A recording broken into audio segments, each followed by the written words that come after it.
लड़की के माँ बाप को बहुत समझदार होना पड़ता है। उस पिता ने कहा कि अब गड़बड़ ससुराल नहीं, गड़बड़ मेरी लड़की है। एक भी तो अच्छा नहीं है पूरे घर में, जो देखो सब इसके खिलाफ है, जो देखो सबकी ये बुराई कर रही है। बोले बेटा चिंता, बोले पिताजी अब मैं कभी नहीं जाऊंगी। बोले मत जाना, तेरे बाप का घर है, आराम से रहना। बेटी अपने यहाँ किसी चीज की कमी नहीं, ले गया पीहर में। अब चली तो गई, भाभी ने देखा अच्छा आ गई देवी जी, इसका मतलब है कि अब विचार बना कि अब यहीं रहेंगी। तो भाभी ने कहा ला चाबी इधर। कहाँ की भाभी, अभी ध्यान रखना 2-4-8 दिन को जाओ तो भाभी भी इज्जत करती है, और जब रोज रोज रहने लगो तो भाभी भी कहती बहुत हो गई दीदी दीदी, जीजी जीजी, अब साइड हो जा, चल उठ, खाना बना, चाय ला, नाश्ता ला, बहुत ऐसो आराम हो गए तेरे। उसने कहा यार भाभी तुम तो मुझे इतना प्यार करती थी। अरे बोले करती थी प्यार, तरीके से रहे तो प्यार करे, अब तू ससुराल छोड़ के आ गई, यहीं रहेगी क्या, हमारी छाती पे दाल दलेगी। अरे उसने कहा यार भाभी का तो नेचर बदल गया, ज्यादा लड़की पीहर में रहेगी इज्जत खराब हो जाएगी। मेरे भाई ध्यान रखना, लड़की की शान पीहर से डोली उठना है और ससुराल से अर्थी उठना, ये लड़की की शान हुआ करती है, ये लड़की का जीवन हुआ करता है। भाभी का व्यवहार, मंदिर गई 1 दिन 2 दिन 5 दिन 2 महीने हो गए, अब तो मंदिर वालों को परेशानी हो गई, पूछने लगे क्यों लेने नहीं आ रहे क्या। अब तेल जले तेली का, दिल जले मसालची का। बाप के यहाँ रह रही है, पड़ोसी का पेट दुख रहा है। जो भी सहेली मिलती क्यों, कहाँ घूम रही, जीजा जी नहीं आई क्या। अरे उसने कहा सत्यानाश हो वो जीजा का, ना मुझे ससुराल में रहने दे रहा है, ना पीहर में रहने दे रहा है। जहां जाए, शादी में जाए, पार्टी में जाए, कहीं भी जाए, हर कोई पूछे क्यों लेने नहीं आ रहे, छोड़ दिया क्या। अरे उसने कहा यहाँ जीना तो और भी हरा, मेहमान पूछे, रिश्तेदार पूछे, जो देखो वो टोके, ससुराल नहीं जाती है, 3 महीने हो गए, झगड़ा चल रहा है क्या, कुछ अनबन है क्या। अरे उसने कहा मैं तो मर गई, वहां से गई यहाँ, आसमान से गिरी और खजूर पे। ध्यान रखना, ये मोहल्ले वाले नहीं जीने देते हैं, ध्यान रखना, इनको बड़ी परेशानी हो जाती है, क्यों नहीं जा रही। अब मंदिरों में एक ही चर्चा, फलाने सेठ की लड़की ससुराल नहीं जा रही है, लगता है कि छोड़ दिया है, लगता है कि तलाक की तैयारी है। अरे हमें तो मालूम था ये ऐसा ही है, ये कहीं भी रहने वाली। अरे उसने कहा ये तो मेरा जीना हराम हो गया, 3 महीने में पूरे मोहल्ले ने उपद्रव मचा दिया।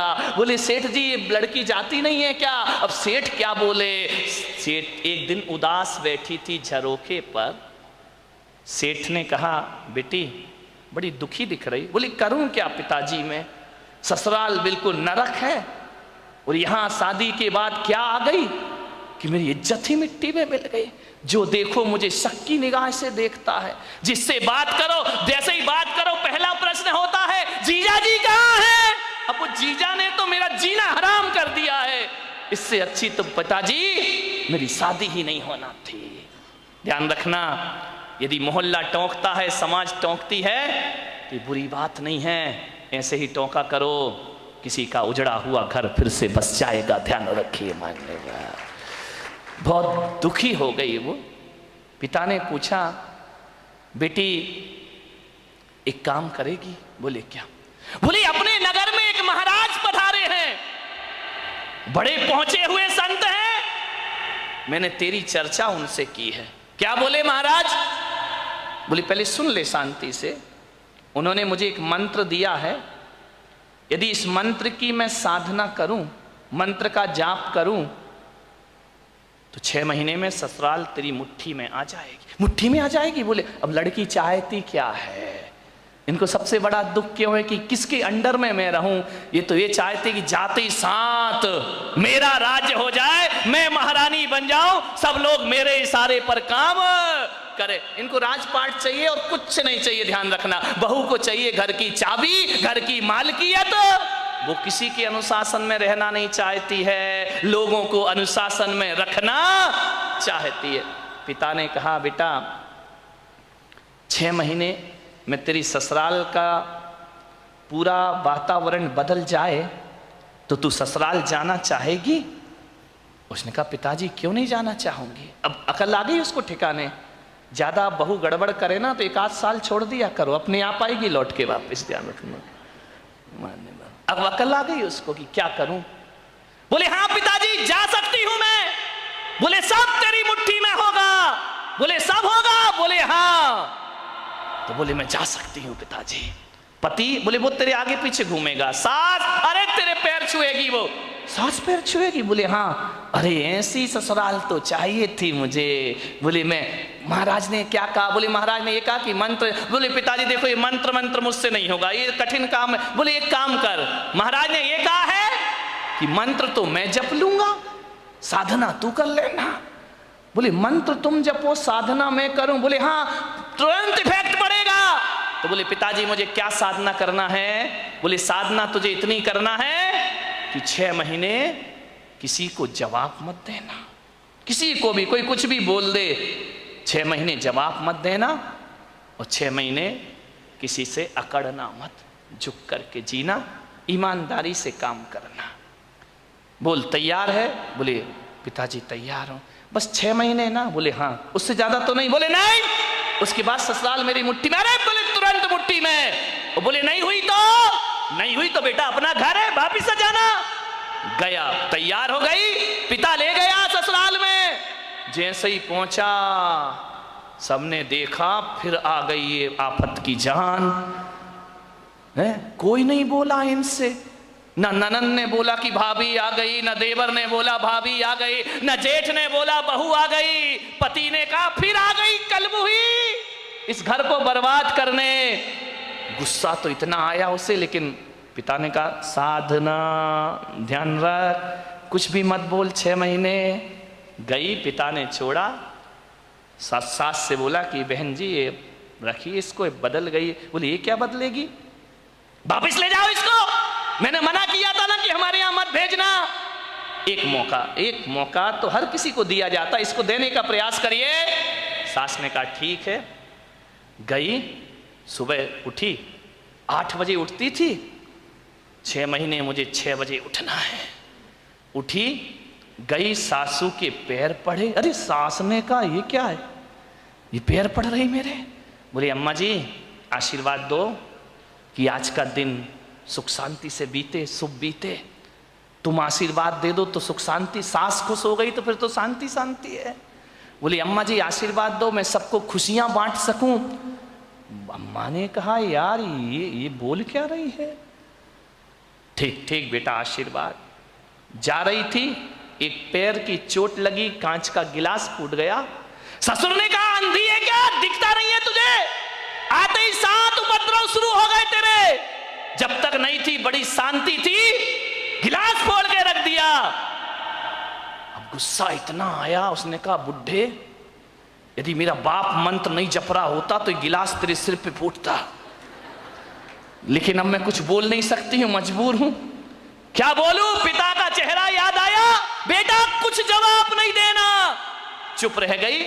बोली पिताजी गलती हो गई, कल से ध्यान रखूंगी। बाप ने कहा यार ये गलती हो गई, इसके मुंह से तो गलती शब्द हमने सुना ही नहीं है। एक कहते थे तो 100 जवाब देती थी, 1000 जवाब। आज कह रही गलती हो गई। उसने कहा बुढ़े रुक जाओ, 6 महीने बाद तुझे नहीं इस घर से निकाला मैंने तो मेरा नाम भी, कौन बोला झांसी की रानी नहीं है, ध्यान रखना, विचार करिए। एक बात ध्यान रख, बस 6 महीने, इसका जवाब तुझे 6 महीने बाद दूंगी मैं, ध्यान रखना। गई सुबह से नाश्ता बना रही, चाय बना रही, सास के कान में आवाज गई। उसने अपनी बेटी से कहा बेटी देख रसोई में इतने सुबह सुबह कौन गया है, कोई बिल्ली इल्ली तो नहीं है? ननन ने कहा बिल्ली नहीं है, ये अपनी वाली बिल्ली है। तो बोले कर क्या रही है? बोले नाश्ता बना रही है। अरे बाप रे, देवर के लिए थाली परोसे, जेठ के लिए सब व्यवस्था करे, पति का ध्यान रखती, ननन से प्यार करती, सहेली जैसी रहती, और बस अंदर क्या आग लगी थी, ये सब ड्रामा कब तक का है? 6 महीने का ड्रामा है, बस ध्यान रखना। सबको मेरी मुट्ठी पे चलना पड़ेगा, जीना पड़ेगा। देखा, एक दिन बीते, 2 दिन, महीने भर हो गए, इतना व्यवहार चेंज। सास ने कहा, बेटा तू वही वाली है या तेरे पिताजी ने बदल के भेज दी है? तुम जुड़मा तो नहीं थी? बोले नहीं अम्मा जी, कैसी बात कर रही हो, ये घर मेरा है, ये स्वर्ग से सुंदर मेरा घर है, मैं इस घर को बसाऊंगी। सास ने कहा, बेटा तू इतनी चेंज हो जाएगी? माँ बुढ़िया रुक जा, 5 महीने तो बचे, फिर बताऊंगी मैं तुझे।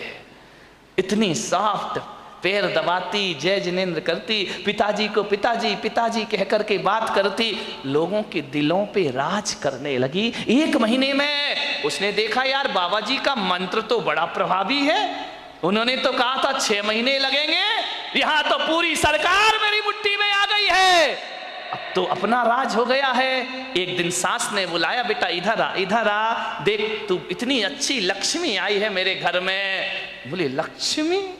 मालूम नहीं लक्ष्मी कब रणचंडी दुर्गा बन जाएगी। बोले बेटा एक काम कर, ये जो चाबी है ना, आज से तू संभाल। अरे उसने कहा, हो गई आज मेरी जिंदगी। ला अम्मा जी लाओ लाओ, अरे ले बेटा ले। पति से कहा, बेटे से कहा, दुकान से लौटो, जो भी पैसा आए घर की लक्ष्मी के हाथ में देना। अब मैं बूढ़ी हो गई हूं, अब सब हिसाब किताब यही रखेगी, अब घर यही चलाएगी, धोबी का पैसा भी यही देगी, दूध वाले का पैसा ये देगी, सब्जी वाले को पैसा ये देगी, जो भी कमाई करके लाओ मेरी बहू रानी के हाथ में रख देना। अरे उसने कहा, वाह बाबा जी, आज तो बल्ले बल्ले हो गई, सब कुछ मेरे हाथ में, हर चीज का, नौकर चाकर का तनख्वाह तुम देना, पेमेंट तुम करना, कौन सी सब्जी बनना है बहू बताएगी। उसने कहा यार बड़ा मजा। अब ससुर जी क्या करें, दुकान से लौटे तो लौटते समय क्या करें, वो बहू के लिए कुछ ना कुछ लेकर जरूर आया करते थे। कभी पेड़ा लेकर आ जाए, कभी लड्डू लेकर आ जाए, कभी आइसक्रीम लेकर आ जाए। अरे उस बहू ने कहा यार कितने मजे हो गए यहाँ पर। ध्यान रखिए, बुजुर्गों से मेरा निवेदन है, ससुर से मेरा निवेदन है, सास से मेरा निवेदन है, जब भी बारामती से कहीं बाहर जाओ, घूमने जाओ, कहीं भी जाओ, कुछ लेकर आओ या ना आओ, अपनी बहू के लिए एक साड़ी लेकर जरूर आया करो, अपनी बहू के लिए कुछ ना कुछ सामान। ये तालियां बहुओं ने बजाई क्या सासुओं ने? बड़ी होशियार है, बहुओं ने बजाई, मजा आ गया। आज हो गई सासुओं की धुलाई।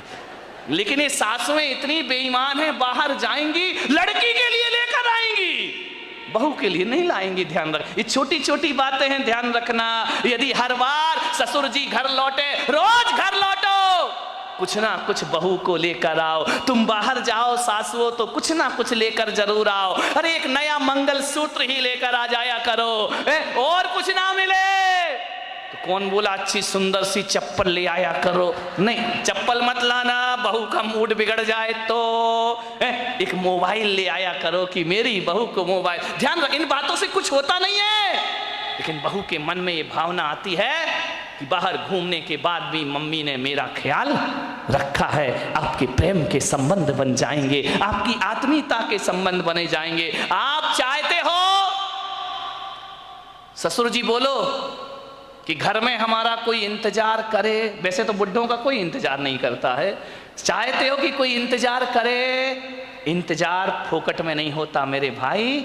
यदि रोज मीठा लेके आओगे तो बहू कहेगी पापा जी नहीं आए, आज लेट हो गए, अभी तक नहीं आए। वो इंतजार तुम्हारा नहीं कर रही है, गुलाब जामुन का कर रही है।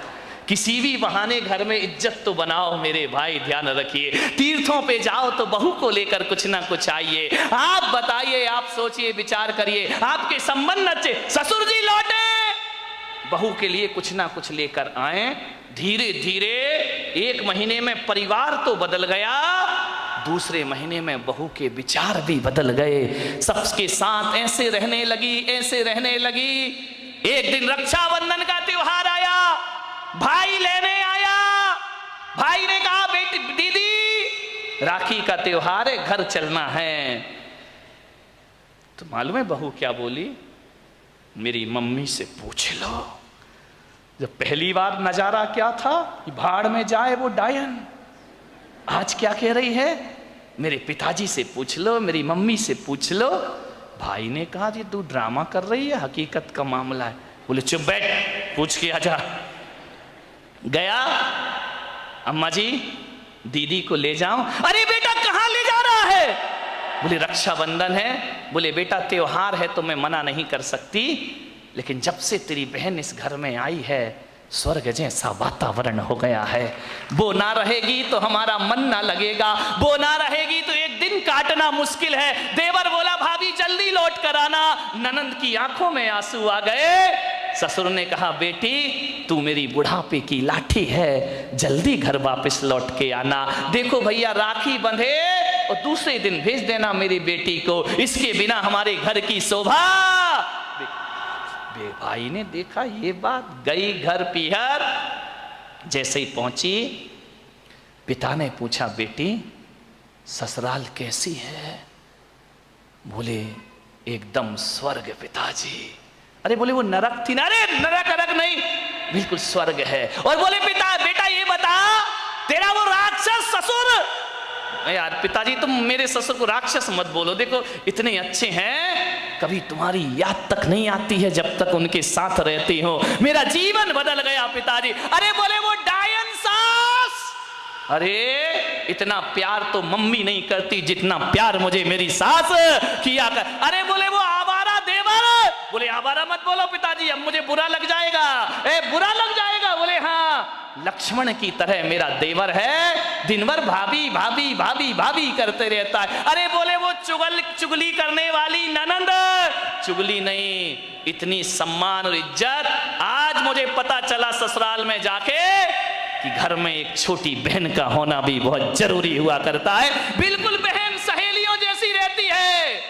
और बोले पिता बेटा वो तेरा धूर्त मूर्ख जेठ अरे बड़े भाई का रोल अदा करता है पिताजी। और बोले वो राक्षस वो तेरा यमराज पति। बोले देखो पिताजी अब बर्दाश्त नहीं होगा, यमराज यमराज कहोगे, भला है बुरा है जैसा भी है मेरा पति मेरा देवता है। अरे बोले वो LLB पड़ोसी, उनके जैसे पड़ोसी पिताजी दुनिया में ढूंढने जाओ तो मिलने वाले नहीं है। बाप ने बेटी को छाती से लगा लिया और कहा शाबाश बेटी, आज तूने अपने बाप का माथा ऊंचा कर दिया है, आज तूने अपने पिता को गौरव दिला दिया है। आज मैं समझ रहा हूं कि आज मेरी जिंदगी का सबसे अच्छा दिन है कि मेरी बेटी का घर स्वर्ग बन गया है। बेटियों से निवेदन है यदि आप खुश रहोगी ना तो पीहर में माँ बाप भी खुश रहेंगे। ध्यान रखिए उनके जीवन में भी वो आनंद बरसेगा। क्या चाहते हैं एक माँ बाप कि हमारी बेटी को सुखी रहे, इसका ध्यान रखिए। ससुराल में यदि आपने व्यवहार बिगाड़ा तो माँ बाप की आंखों में आंसू आएंगे। सास ससुर रोएं या ना रोएं, माँ बाप सुबह सुबह कर आंसू बहाएंगे। ध्यान रखिए एक जीवन बदल दिया उस लड़की ने। लड़की ने पूछा कि पिताजी एक बात बताओ, वो मंत्र कौन सा जप रहे थे तुम जिसकी मैं साधना कर रही थी? बोले बेटा हकीकत में बताऊं तो मैंने कोई मंत्र नहीं जपा। तो फिर इतना असर कैसे हो गया? बोले मेरे जाप से असर नहीं हुआ बेटे, तेरी साधना से तेरा जीवन बदल गया, परिवर्तित हो गया है। तूने जवाब नहीं दिया, सबका सम्मान किया, इस कारण तेरा घर स्वर्ग बन गया है। बोले अच्छा पिताजी। बोले बेटा व्यवहार बदलने से वही घर स्वर्ग हो जाता है जो कभी नरक में परिवर्तित हुआ करता है। ध्यान रखिए व्यवहार बदलना है। अकेली बहू व्यवहार ना बदले, सासुओं को भी अपनी जिंदगी बदलने का प्रयास करना चाहिए। यदि बहू आपको इज्जत देती है, सम्मान देती है, तो सास को भी मां जैसा प्यार देने का प्रयास करना चाहिए। ऐसा ना हो कि मेरे प्रवचन से बहू बदल जाए और सास ललिता पवार बन करके खड़ी हो जाए। ध्यान रखिए नहीं, फिर मेरा प्रवचन कोई असर नहीं करेगा। यदि बहू सीता जैसी है तो तुम ललिता पवार मत बनो, मेरी अम्माओ, जगत जननी जगदम्बाओ, निरूपा राय बन जाओ और अपने घर को स्वर्ग बनाने का प्रयास। पिता ने कहा कि अब ये बड़ी हो गई है, और जब बड़ी हो जाए तो माँ बाप को एक ही चिंता रहती है कि मेरी बच्ची का घर बस जाए, मेरी बेटी के हाथ पीले हो जाएं, तो हम इस जिम्मेदारी से मुक्त हो जाएं। शादी कर दी पिता ने एक अच्छे घर में, शादी हो गई, विवाह हो गया, चली गई ससुराल। 8 दिन भी नहीं हुए, फोन आ गया पिता के पास, पिताजी। हाँ बेटा बोल, कैसी है? अरे कैसी हूं, मर रही हूं मैं यहाँ पे। मर रही है? ऐसा 8 दिन में तेरा ये हाल हो गया? बोले मैं इस घर में 1 मिनट नहीं रह सकती हूँ, इसी वक्त मुझे आइए लेकर के चलिए, मैं इस नरक में नहीं जी सकती हूँ। पिता ने कहा यार 8 दिन में ऐसा क्या हो गया? अरे बोले सब बेकार है, यदि मुझे जिंदा देखना चाहते हो इसी वक्त आ जाओ, जैसे हो वैसे आके मुझे ले जाइए। बाप ने कहा यार मैंने तो इतना अच्छा घर देखा था, इतना दहेज दिया था, सब कुछ दिया था, उसके बाद इतनी अच्छी शादी की, पूरे नगर में ऐसी शादी कोई नहीं कर सकता है, 8 दिन में ये क्या? बेटी ने कहा मैं फोन रख रही हूं, जल्दी आओ वापिस, मुझे ले चलो यहां से, नहीं तो बेटी का मुंह नहीं देख पाओगे। लाचार पिता। ध्यान रखना, लड़की का बाप बनना कोई बच्चों का खेल नहीं हुआ करता मेरे भाई। लाचार था वो पिता, क्या करता? एक तरफ तो बच्ची का प्रेम है, 8 दिन हुए चला गया ससुराल में लड़की की। जैसे ही गया किसी ने जय जिनेंद्र भी नहीं किया, किसी ने राम राम भी नहीं की, किसी ने इतना भी नहीं कहा कि समधी जी आइए पधारिए। लड़की के ससुर अपनी जगह चले गए, दामाद बाजू से निकल गया, देवर ने कुछ नहीं बोला। उसने देखा यार 8 दिन की शादी में ये शमशानी माहौल है यहां का, किसी ने कुछ नहीं बोला। घर में गया, बेटी के पास कमरे में। एक बात याद रखना, एक बेटी के गलत व्यवहार से तुम्हारी ही ससुराल में तुम्हारे माँ बाप का अपमान हुआ करता है, ध्यान रखिए। और यदि व्यवहार अच्छा रखती तो 4 लोग उनके स्वागत में खड़े रहते, कहते कि धन्य हो आपने ऐसी पुत्री को जन्म दिया है, ध्यान रखिए। कोई नहीं बोला उससे। गया बेटी के कमरे में, बेटी बात क्या? इसी वक्त चलो, पानी मत पीना इस घर का। अरे पिता ने कहा ऐसा क्या? बोले अभी ले चलो, इसी वक्त पीहर ले चलो, मेरा दम घुट रहा है, मैं यहाँ एक पल नहीं रह सकती हूँ। उसने कहा बेटा रुको, मैं तेरी सासू से पूछ लेता हूँ। बोले क्या पूछना उस डायन से? अरे बोले उससे मत पूछो, बुढ़िया से, उसके कारण तो मैं दुखी हूँ इस घर में, 8 दिन हुआ नहीं, मेरा जीना हराम कर रखा है। बोले बेटा रुको, एक बार मैं पूछता हूँ। गया लड़की की सास के पास, बोला बहन जी मैं आया हूँ। सास ने कहा दिख रहा है, कोई मुझे चश्मा नहीं लगा है, मैं आया हूं। कौन सा बड़ा कमाल कर दिया तुम आए हो तो? पिता ने कहा यार ये कैसा व्यवहार है? बोले बहन जी मैं अपनी बच्ची को ले जाना चाहता हूं, कल के ले जाने वाले आज ले जाओ। इसी वक्त ऐसी लड़की भेजी है तुमने, जीना हराम कर रखा है इसने, 8 बजे सो के उठती है, कोई काम नहीं करती है, सीधा बना बनाया खाना चाहिए, और किसी ने कुछ कह दिया तो 1 की 4 सुनाया करती है। ऐसी लड़की दी है, ले जाओ अपना पैसा वापिस, ले जाओ अपना दहेज वापिस, नहीं चाहिए हमें ऐसी लड़की। पिता का सिर झुक गया बेटी की गलती से, ध्यान रखना। शर्मिंदा हुआ, बेटी को लिया चला गया। बोले बहन जी 10-15 दिन में भेज दूंगा। बोले कभी नहीं, जिंदगी मत भेजना उसको यहाँ, दरवाजे उसके लिए हमेशा के लिए बंद हैं। पिता समझ गया कि जरूर कुछ गड़बड़ है। बेटी को बिठाया, कार में ले गया घर। रास्ते में पिता ने पूछा कि बेटी एक बात बता, ये माहौल कैसे निर्मित हो गया? बोले पिताजी कहां पटक दिया तुमने मुझे।